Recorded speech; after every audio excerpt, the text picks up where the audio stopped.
ഈ സ്ട്രോക്ക് എന്ന് പറയുന്നത് വളരെ അപകടകാരിയായ ഒരു അസുഖമാണ്.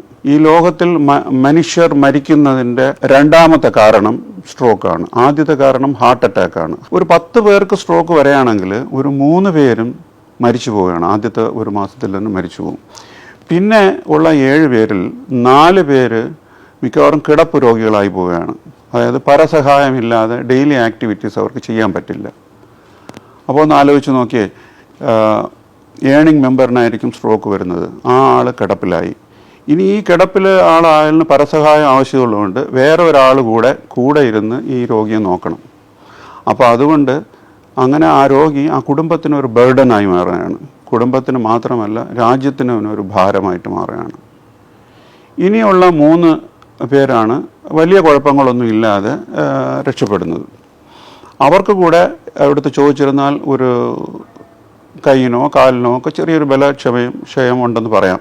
അവർക്ക് പഴയ രീതിയിൽ ജോലി ചെയ്യാനോ ഒക്കെ സാധിക്കും.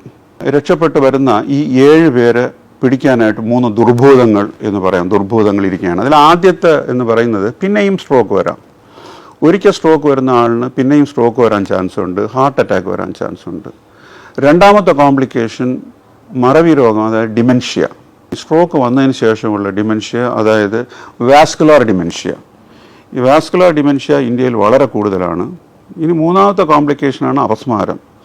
പ്രായം ചെന്നവരിൽ വരുന്ന അപസ്മാരത്തിൻ്റെ പ്രധാന കാരണം ഈ സ്ട്രോക്കാണ്. അപ്പോൾ സ്ട്രോക്ക് വന്നാൽ ഒന്നുകിൽ മരണം, അല്ലെങ്കിൽ അംഗവൈകല്യം, അത് കഴിഞ്ഞിട്ട് മറവി രോഗം, അപസ്മാരം, പിന്നെയും സ്ട്രോക്ക് വരാനുള്ള സാധ്യത, ഇങ്ങനെ പല വിഷയങ്ങളുള്ളതുകൊണ്ട് ഇത്രയും മാരകമായിട്ടുള്ളൊരു അസുഖത്തിന് ജനങ്ങളെല്ലാം അറിഞ്ഞിരിക്കണം.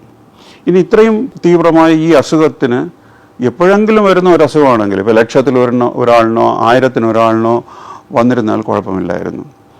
ഇപ്പോഴത്തെ കണക്കനുസരിച്ച് 4 പേരിൽ ഒരാളിന് ഈ സ്ട്രോക്ക് വരാനുള്ള ചാൻസ് ഉണ്ട്. ഇതിനു മുമ്പേ 6 പേരിൽ ഒരാളിനായിരുന്നു 10 വർഷത്തിന് മുമ്പേ. ഇപ്പോൾ അത് 4 പേരിൽ ഒരാളിന് സ്ട്രോക്ക് വരാനുള്ള ചാൻസ് ഉണ്ടെന്നാണ്. അപ്പോൾ ഞാൻ ഈ പറഞ്ഞതെല്ലാം പേടിപ്പെടുത്തുന്ന കാര്യങ്ങളാണ്. ഇതിന് ചില സിൽവർ ലൈനിങ്സ് ഉണ്ട്. അതായത് ആശാവഹങ്ങളായ 1-2 കാര്യങ്ങൾ. അത് സ്ട്രോക്ക് എന്ന് പറയുന്നത് പ്രിവെൻറ്റബിളാണ്. സ്ട്രോക്കിനെ നമുക്ക് തടുത്ത് നിർത്താൻ പറ്റും. രണ്ടാമതായിട്ട് സ്ട്രോക്കിനെ ട്രീറ്റ് ചെയ്യാൻ പറ്റും. അപ്പോൾ പ്രിവെൻറ്റബിൾ ആൻഡ് ട്രീറ്റബിൾ ഡിസീസാണ്. പക്ഷേ ഇതിനെല്ലാം നിങ്ങളുടെ കയ്യിലാണ് കൂടുതൽ ഇതിൻ്റെ ബാധ്യത. അപ്പോൾ ഈ സ്ട്രോക്ക് തടയാൻ എന്ത് ചെയ്യണമെന്ന് നോക്കാം. സ്ട്രോക്ക് എന്ന് പറയുന്നത് ജീവിതശൈലി രോഗങ്ങൾ, അതായത് hyper tension, high BP, diabetes, പൊണ്ണത്തടി, ഹൈ കൊളസ്ട്രോൾ, ഇതിൻ്റെയൊക്കെ ഒരു ഫൈനൽ എൻഡാണ്, ഒരു എൻഡ് റിസൾട്ടാണ് സ്ട്രോക്ക് എന്ന് പറയുന്നത്.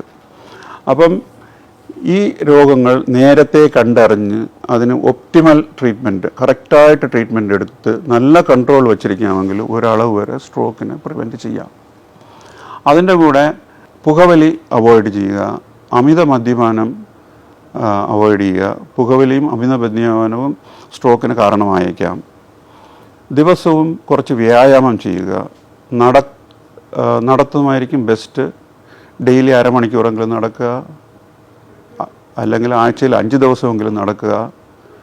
പിന്നെ ഹൃദ്രോഗമുണ്ടെങ്കിൽ വളരെ വേഗം അതിനെ കണ്ടുപിടിച്ച് അതിന് ട്രീറ്റ്മെൻറ്റ് എടുക്കണം. ഹൃദയമിടിപ്പിൻ്റെ അസുഖങ്ങൾ, വാൽവിൻ്റെ അസുഖങ്ങളെല്ലാം സ്ട്രോക്കിന് കാരണമായിരിക്കും. കൂടുതൽ റിലാക്സേഷൻ, ആളുകൾ ടെൻഷൻ നിറഞ്ഞ ജീവിതമാണല്ലോ നമ്മളത്. ടെൻഷൻ കുറയ്ക്കാൻ വേണ്ടി റിലാക്സേഷൻ ടെക്നിക്സൊക്കെ ചെയ്യുന്നത് നല്ലതായിരിക്കും. യോഗ, ധ്യാനം എന്നൊക്കെ. പിന്നെ ഫാമിലിയായിട്ട് ധാരാളം സമയം സ്പെൻഡ് ചെയ്യുക. അപ്പോൾ നമ്മൾ കാമാവും. അങ്ങനെ ഈ കാര്യങ്ങളെല്ലാം ചെയ്തുകൊണ്ട് 90% സ്ട്രോക്കിനെയും പ്രിവെൻറ്റ് ചെയ്യാൻ പറ്റും. അടുത്തതായി ഇതിൻ്റെ ട്രീറ്റ്മെൻറ്റ് ഒരു കാലത്ത് വലിയ ട്രീറ്റ്മെൻ്റ് ഒന്നും ഇല്ലായിരുന്നു. ഇപ്പോൾ വളരെ എഫക്റ്റീവായിട്ടുള്ള ട്രീറ്റ്മെൻറ്റ്സ് ഒക്കെ ഉണ്ട്.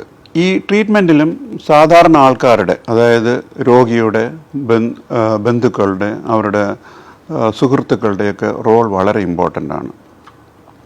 കാരണം സ്ട്രോക്ക് തുടങ്ങിയ ഉടനെ ആ നിമിഷം തൊട്ട് ഓരോ മിനിറ്റിലും 2 മില്യൺ ന്യൂറോൺസ് നശിച്ചുകൊണ്ടിരിക്കുകയാണ്. അപ്പോൾ അതുകൊണ്ട് സ്ട്രോക്ക് വന്ന ഉടനെ ആശുപത്രിയിൽ എത്തിക്കാൻ എന്തൊക്കെ ചെയ്യണമോ എന്നുള്ള കാര്യങ്ങൾ നോക്കാം. ആദ്യമായിട്ട് ഈ സ്ട്രോക്കിനെ നിങ്ങൾ തന്നെ ഐഡൻറ്റിഫൈ ചെയ്യണം. സാധാരണ നമുക്ക് ഒരു അസുഖം വന്നിരുന്നാൽ സാധാരണ നമ്മൾ അടുത്ത ആശുപത്രി പോവുക, ആശുപത്രി പോയി ഡോക്ടറെ കാണും, ഡോക്ടർ കുറേ ടെസ്റ്റൊക്കെ ചെയ്യും. അതിനുശേഷം നിങ്ങളടുത്ത് പറയും നിങ്ങൾക്ക് ഈ അസുഖം ഉണ്ടെന്ന്, അതായത് ഇപ്പോൾ ന്യൂമോണിയ ഉണ്ടെന്നൊക്കെ പറയും. പക്ഷെ ഇവിടെ അങ്ങനെ ഒരു അടുത്ത് പോയി ചോദിച്ച് എന്താണെന്നുള്ളത് ചോദിക്കാനുള്ള സമയമില്ല. കാര്യം millions of neurons are die, അങ്ങനെ മരിച്ചുകൊണ്ടിരിക്കുകയാണ്. അപ്പോൾ ഈ ആദ്യത്തെ സ്റ്റെപ്പ് ഡയഗ്നോസ് ചെയ്യുന്നത് നിങ്ങൾ തന്നെ ആയിരിക്കണം. ഈ സ്ട്രോക്ക് ഞാൻ ഡയഗ്നോസ് ചെയ്യുന്നത് വലിയ കാര്യമല്ലേ എന്ന് വിചാരിക്കേണ്ട ആവശ്യമില്ല. നിങ്ങൾ തന്നെ ഡയഗ്നോസ് ചെയ്യുന്ന രോഗങ്ങളുണ്ട്. ഫോർ എക്സാമ്പിൾ, ഹാർട്ട് അറ്റാക്ക് വന്നിരുന്നാൽ നിങ്ങൾ തന്നെയാണ് ഡയഗ്നോസ് ചെയ്യുന്നത്. ആരെങ്കിലും നെഞ്ചിൽ കൈവച്ച് വേദനയുണ്ട് എന്ന് പറഞ്ഞ ഉടനെ നിങ്ങൾ ഹാർട്ട് അറ്റാക്ക് എന്ന് വിചാരിക്കുന്നു, ഉടനെ പേഷ്യൻ്റ് ആശുപത്രി കൊണ്ടുപോകുന്നു. അപ്പം അവിടെ ചെന്നതിന് ശേഷം ചിലപ്പോൾ ഹാർട്ട് അറ്റാക്ക് അല്ലായിരിക്കും, പക്ഷെ നിങ്ങൾ ഹാർട്ട് അറ്റാക്ക് എന്ന് ഡയഗ്നോസ് ചെയ്ത് കഴിഞ്ഞു. അതുപോലെ തന്നെ സ്ട്രോക്കിനും, പക്ഷേ അൺഫോർച്ചുനേറ്റ്ലി സ്ട്രോക്കിന് വേദനയില്ല. അപ്പോൾ സ്ട്രോക്കിന് വളരെ സബ്റ്റിലായിട്ട് ചെറിയ സൈൻസ് ആണുള്ളത്. അതെന്തൊക്കെയാണെന്ന് ഞാൻ ഇപ്പോൾ പറയാം. ഈ എന്തൊക്കെയാണെന്നുള്ളത് എല്ലാവരും അറിഞ്ഞിരിക്കണം. അറിയാമെന്നുള്ളവർ അറിയാത്തവരെ പഠിപ്പിക്കണം. എൻ്റെ അഭിപ്രായത്തിൽ സ്കൂളിൽ, കോളേജസിലെല്ലാം ഈ സ്ട്രോക്കിനെ എങ്ങനെ ഐഡൻറ്റിഫൈ ചെയ്യാം എന്നുള്ള കാര്യം അറിഞ്ഞിരിക്കണം. സ്ട്രോക്കിനെ ഐഡൻറ്റിഫൈ ചെയ്യാനായിട്ട് ഒരു ടെസ്റ്റ് ഉണ്ട്, അതിനേക്കാളും ഫാസ്റ്റ് ടെസ്റ്റ് എന്ന് പറയും. അതിൽ ആദ്യത്തെ ലെറ്റർ എഫിൻ്റെ മീനിങ് മുഖമെന്നാണ്.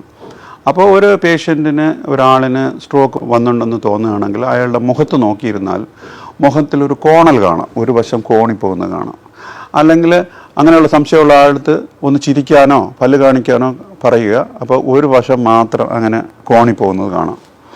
അതങ്ങനെ വരികയാണെങ്കിൽ ആ പേഷ്യൻറ്റിന് സ്ട്രോക്ക് വന്നു കഴിഞ്ഞു, ഉടനെ ആശുപത്രിയിൽ പോവുക. രണ്ടാമതായിട്ട് ലെറ്റർ എ ആണ്. എ എന്ന് വെച്ചിരുന്നാൽ ആം, അതായത് ഹാൻഡ്, ഒരു ഭാഗം, ഒരു കൈ എടുക്കാൻ പറ്റാതിരിക്കുക. അല്ലെങ്കിൽ അങ്ങനെ വിഷമമുള്ള ഒരാളുടെ അടുത്ത് കൈ രണ്ടും ഫ്രണ്ടിലോട്ട് നീട്ടാൻ പറയുക. നീട്ടുമ്പോൾ ഒരു കൈ അറിയാതെ താഴോട്ട് പോവുകയാണ്, താഴോട്ട് വീഴുന്നു പോവുകയാണെങ്കിൽ അത് സ്ട്രോക്കാണ്, ഉടനെ ആശുപത്രി കൊണ്ടുപോവുക. മൂന്നാമത്തെ ലെറ്റർ ആണ് എസ്. എസ് എന്ന് പറഞ്ഞിരുന്നാൽ സംസാരത്തിന്, സ്പീച്ച്. ആ പേഷ്യൻ്റ് സംസാരിക്കുമ്പോൾ എന്തെങ്കിലും വൈകല്യം ഉണ്ടോ എന്ന് നോക്കുക. നിങ്ങളുടെ അച്ഛനോ അമ്മയോ ഒക്കെ സംസാരിക്കുമ്പോൾ നിങ്ങൾക്ക് എന്നും സംസാരിക്കുന്നത് നിങ്ങൾക്ക് അറിയാമായിരിക്കുമല്ലോ. ആ സംസാരിക്കുന്നതിൽ എന്തെങ്കിലും വ്യത്യാസമുണ്ടോ, ഇല്ല നിങ്ങൾ പറയുന്നവർക്ക് മനസ്സിലാകാതിരിക്കുന്നോ, അങ്ങനെ ഒരു അവ്യക്തത ഉണ്ടെങ്കിൽ അത് സ്ട്രോക്ക് ആയിരിക്കാൻ ചാൻസ് ഉണ്ട്. നാലാമത്തെ ലെറ്റർ ടി. ടി എന്ന് പറഞ്ഞാൽ സമയം. അതായത് ഈ മൂന്ന് കാര്യങ്ങൾ കണ്ടാൽ, മുഖം കോണുകയോ കൈ താഴോട്ട് ഡ്രിഫ്റ്റ് ചെയ്യുന്നത് കാണുകയോ സംസാരത്തിന് വ്യത്യാസം വന്നാലോ ഉടനെ പിന്നെ സമയമാണ് ഇമ്പോർട്ടൻറ്റ്, ഉടനെ ആശുപത്രിയിൽ പോവുക. ഏത് ആശുപത്രിയിലാണ് പോകേണ്ടതെന്ന് കറക്റ്റായിട്ട് അറിഞ്ഞിരിക്കണം. ആ സ്ട്രോക്ക് നമ്മൾ ഐഡൻറ്റിഫൈ ചെയ്തതിന് ശേഷം ഏത് ആശുപത്രിയിൽ പോകാം, ആ ആശുപത്രിയാണോ നല്ലത്, ഇതാണോ നല്ലത് എന്നൊക്കെ ആലോചിച്ച് സമയം കളയാതെ ഈ സ്ട്രോക്ക് സജ്ജമായ, സ്ട്രോക്കിനുള്ള ട്രീറ്റ്മെൻറ്റ് എവിടെയാണ് ഉള്ളത് എന്ന് നേരത്തെ അറിഞ്ഞു വയ്ക്കുക. ആ ആശുപത്രിയിൽ ഉടനെ പോവുക. ഇനി ആശുപത്രിയിൽ എത്തിയിരുന്നാൽ ഡോക്ടർ ചില ചികിത്സാ രീതികൾ പറഞ്ഞു തരും. അതൊക്കെ നിങ്ങൾ നേരത്തെ അറിഞ്ഞു വയ്ക്കുക. അവിടെ വെച്ച് അത് വേണോ വേണ്ടയോ എന്നൊക്കെ സംസാരിക്കുന്നതിനേക്കാളും അതിൻ്റെ ചികിത്സകൾ എന്താണെന്ന് ഞാൻ പറയാം. ഒന്ന്, ഏറ്റവും പ്രധാനമായിട്ട് ഒരു ക്ലോട്ട് അലിയിച്ച് കളയാനുള്ളൊരു മരുന്നാണ്. അത് ആ ഇഞ്ചക്ഷൻ ഒരു 3 മണിക്കൂറിനകത്ത് കൊടുക്കണം. ഇനി ലേറ്റായി പെയ്യുക 4.5 മണിക്കൂറിനകത്ത് വെച്ചെങ്കിലും കൊടുക്കണം. അപ്പോൾ ആ ഇഞ്ചക്ഷനെ പറ്റി ഡോക്ടർ പറയുമ്പോൾ നിങ്ങൾക്കിപ്പോഴേ അറിയാമെങ്കിൽ ഉടനെ ഡിസിഷൻ എടുക്കാൻ പറ്റും കൊടുക്കണോ വേണ്ടയോ എന്നുള്ള കാര്യം. ഇനി ഈ ഇഞ്ചക്ഷൻ നിങ്ങളിപ്പോൾ ഹോസ്പിറ്റലിൽ എത്തിയ ഉടനെ കൊടുക്കാൻ പറ്റത്തില്ല. അതിന് ചില ടെസ്റ്റുകളും CT സ്കാനും ഒക്കെ എടുത്തതിന് ശേഷമേ ഈ രോഗിക്ക് ഇത് കൊടുക്കാൻ പറ്റുമോ എന്ന് പറയാൻ പറ്റത്തുള്ളൂ. അതുകൊണ്ട് 4.5 മണിക്കൂറിനകത്ത് എത്തി ഇഞ്ചക്ഷൻ കിട്ടിയില്ല എന്ന് പറയാൻ പാടില്ല. വളരെ നേരത്തെ എത്തിയിരുന്നാൽ ഇതും കൂടെ കഴിഞ്ഞതിന് ശേഷം നമുക്ക് ഇഞ്ചക്ഷൻ കൊടുക്കാൻ പറ്റുമോ ഇല്ല എന്ന് പറയും. ചിലപ്പോൾ ഇത് കഴിഞ്ഞതിന് ശേഷം, ടെസ്റ്റ് എല്ലാം കഴിഞ്ഞതിന് ശേഷം ഈ രോഗി ഈ ഇഞ്ചക്ഷന് എലിജിബിൾ അല്ലായിരിക്കാം. ശരി, എലിജിബിൾ ആയിട്ടുള്ളൊരു പേഷ്യൻറ്റിന് ഇങ്ങനെ ഇഞ്ചക്ഷൻ ഉണ്ട് എന്ന് ഡോക്ടർ പറഞ്ഞ ഉടനെ അത് നിങ്ങൾ വേണോ വേണ്ടെന്ന് ഉടനെ തീരുമാനിക്കുക. അല്ലാതെ നിങ്ങൾ ഡോക്ടേഴ്സിൻ്റെ അടുത്ത് ഫോൺ ചെയ്യണം, ഇല്ല ആരെങ്കിലുമൊക്കെ അബ്രോഡ് ഉണ്ട് അവരുടെ അടുത്ത് ഫോൺ ചെയ്ത് എന്നൊക്കെ പറയുമ്പോൾ ഇങ്ങനെ മില്യൺസ് ഓഫ് ന്യൂറോൺസ് മരിച്ചുകൊണ്ടിരിക്കുകയാണ്. അതുകൊണ്ട് ആ ഡിസിഷൻ വേഗം എടുക്കുക. പിന്നെ വേറെ കാര്യം ഈ ഇഞ്ചക്ഷൻ്റെ കണക്ഷനിൽ പറയാനുള്ളത്, ഈ ഇഞ്ചക്ഷൻ കോസ്റ്റ്ലി ആയിട്ടൊരു ഇഞ്ചക്ഷനാണ്. നിങ്ങൾ വേഗം ഹോസ്പിറ്റലിൽ വന്നു, ഇഞ്ചക്ഷൻ കൊടുത്തു, അപ്പോൾ നാച്ചുറലി നമ്മൾ എക്സ്പെക്റ്റേഷൻ ഉടനെ ശരിയാകുമെന്നാണ്. അങ്ങനെ ശരിയാകാൻ ചാൻസ് കുറവാണ്. ചിലർക്ക് ശരിയാവാം. സാധാരണ ഈ ഇഞ്ചക്ഷൻ കിട്ടിയിട്ട് അടുത്ത ദിവസമോ അതിൻ്റെ അടുത്ത ദിവസമോ ഒന്നും കാണാറില്ല. 90 ദിവസം കഴിഞ്ഞിട്ട്, അതായത് 3 മാസം കഴിഞ്ഞിട്ട് ഈ ഇഞ്ചക്ഷൻ കിട്ടിയവരുടെ ഡിസബിലിറ്റി ഇഞ്ചക്ഷൻ കിട്ടാത്തവരിനേക്കാളും വളരെ കുറവാണ്. ഈ ഇഞ്ചക്ഷൻ കിട്ടിയവർ പരസഹായമില്ലാതെ സ്വന്തം കാര്യങ്ങൾ ചെയ്യാനും പഴയ വഴി ജോലിക്ക് പോകാനും ഒക്കെ സാധിക്കും. അതുകൊണ്ട് ഇഞ്ചക്ഷൻ വളരെ പ്രയോജനകരമാണ്. ഇനി വേറെ ഒരു ട്രീറ്റ്മെൻ്റ് ഉള്ളത്, വലിയ രക്തക്കുഴലുകൾ അടയാണെങ്കിൽ ഒരു കാത്തറ്റർ ഉപയോഗിച്ച് ആ തലച്ചോറിനകത്ത് ആ രക്തക്കുഴലിൽ പോയി അതിനെ നീക്കം ചെയ്യുന്നുണ്ട്. അപ്പോൾ ഇങ്ങനെയുള്ള 2 ട്രീറ്റ്മെൻറ്റുകളും ഡോക്ടർ പറയും. അത് നിങ്ങൾ അക്സെപ്റ്റ് ചെയ്യുകയോ വേണ്ടാതിരിക്കുകയോ ഡിസിഷൻ വേഗം എടുക്കുക. ഈ 4.5 മണിക്കൂറൊക്കെ കഴിഞ്ഞു പോയി എന്നിട്ടാണ് ലേറ്റായിട്ടാണ് വന്നതെങ്കിലും എന്നിരുന്നാലും വളരെ വേഗം ഹോസ്പിറ്റലിൽ എത്തിക്കുക. 4.5 മണിക്കൂർ കഴിഞ്ഞല്ലോ, ഇനി പതുക്കെ പോയാൽ മതിയെന്ന് വിചാരിക്കാതിരിക്കുക. അപ്പോൾ ഞാൻ ടേക്ക് ഹോം മെസ്സേജായിട്ട് പറയാനുള്ളത്, ഈ അസുഖത്തിന് മാക്സിമം നിങ്ങൾ ഇതിനെപ്പറ്റി അറിഞ്ഞിരിക്കണം. ഈ അസുഖം തടുക്കാൻ നിങ്ങൾ പ്രയത്നിക്കണം. ട്രീറ്റ്മെൻറ്റ് ഭാഗം വന്നാൽ നിങ്ങൾ തന്നെ ഈ അസുഖത്തിനെ ഡയഗ്നോസ് ചെയ്യണം. വേഗം ഹോസ്പിറ്റലിൽ പോകണം. അതിനുവേണ്ടി ഏത് ഹോസ്പിറ്റലാണ് പോകേണ്ടതെന്ന് നേരത്തെ അറിഞ്ഞു വെച്ചേക്കണം. ട്രീറ്റ്മെൻറ്റിൻ്റെ കാര്യങ്ങൾ ഞാൻ പറഞ്ഞു കഴിഞ്ഞല്ലോ. ആ ട്രീറ്റ്മെൻറ്റ് എടുക്കണോ വേണ്ടേ, ഓരോ പേഷ്യൻറ്റിനും കുറച്ച് വ്യത്യാസങ്ങൾ കാണും. അതൊക്കെ നിങ്ങളടുത്ത് ഡോക്ടർ സംസാരിക്കുന്നതാണ്. അതനുസരിച്ച് അങ്ങനെ എല്ലാം കൊണ്ടും സമയമാണ് ഇമ്പോർട്ടൻറ്റ്. ഏറ്റവും കൂടുതൽ വേഗത്തിൽ ഇഞ്ചക്ഷൻ എടുക്കാൻ ശ്രമിക്കാം. അതിനാണ് നമ്മൾ പറയുന്നത് ടൈം ഈസ് ബ്രെയിൻ. ഈ വർഷത്തെ വേൾഡ് സ്ട്രോക്ക് ഓർഗനൈസേഷൻ്റെ ലോഗോ തന്നെ മിനിറ്റ്സ് ക്യാൻ സേവ് ലൈഫ്സ് എന്നാണ്. മിനിറ്റുകൾ എത്രത്തോളം നേരത്തെ മിനിറ്റിൽ നമ്മൾ പോകുന്നു അത്രത്തോളം ജീവനുകളെ നമുക്ക് രക്ഷപ്പെടുത്താവുന്നതാണ്. ടൈം ഈസ് ബ്രെയിൻ്റെ കൂട്ടത്തിൽ ഞാൻ ഒരു കാര്യം കൂടെ ആഡ് ചെയ്യാൻ ആഗ്രഹിക്കുന്നു. അതായത് അവെയർനെസ് ഈസ് ബ്രെയിൻ എന്നുകൂടെ പറയാം.